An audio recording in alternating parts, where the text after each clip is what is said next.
I go up to the captain and I look down at her and give her the eyes.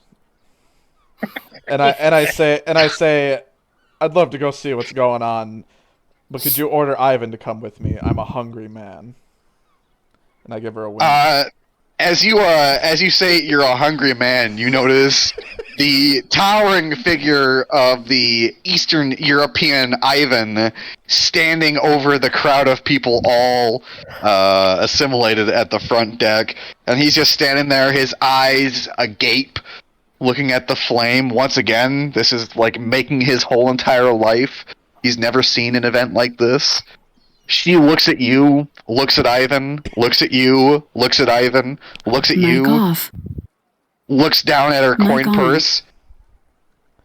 25 gold in these years. This is... I say, but my compatriot already paid Ivan to come with us. Don't you remember, big guy? And I look at Ivan.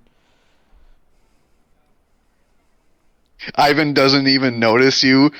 He starts muttering something in Czechoslovakian.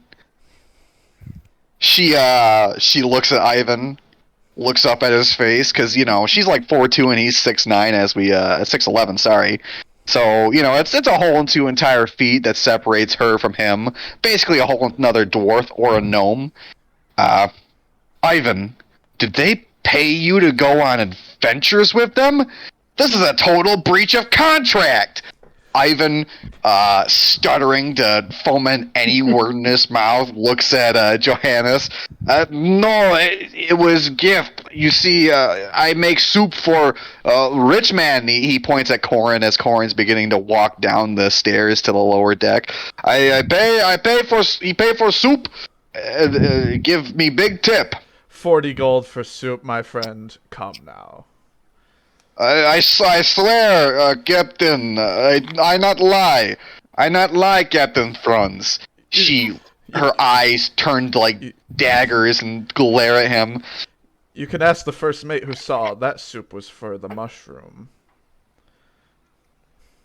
I'm referring to the guy who saw me waterboarding the mushroom yesterday. Wait, you waterboarded the mushroom? Yeah, you were gone. He had to waterboard the mushroom with soup. Mic off. Yeah.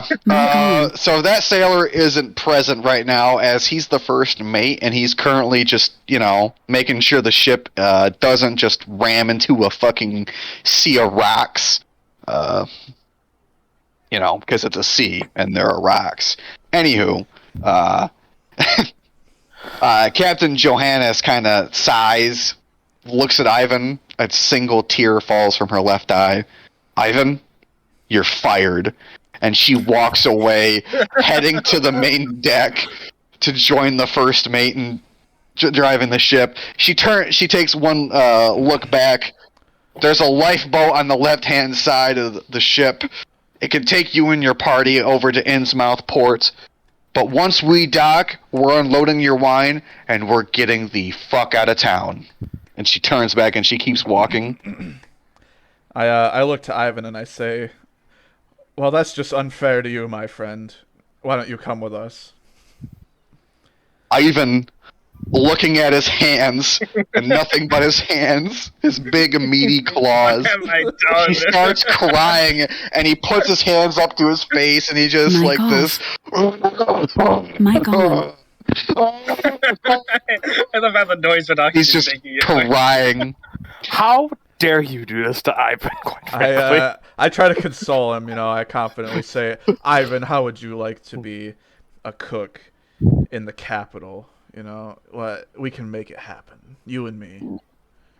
Ivan's just keeps crying, and he starts muttering things in Czechoslovakian. I'll give him a minute to calm down. So as My all the God. shenanigans are going on, a dwarf, My God. no taller than most other dwarves, he's about 4 foot,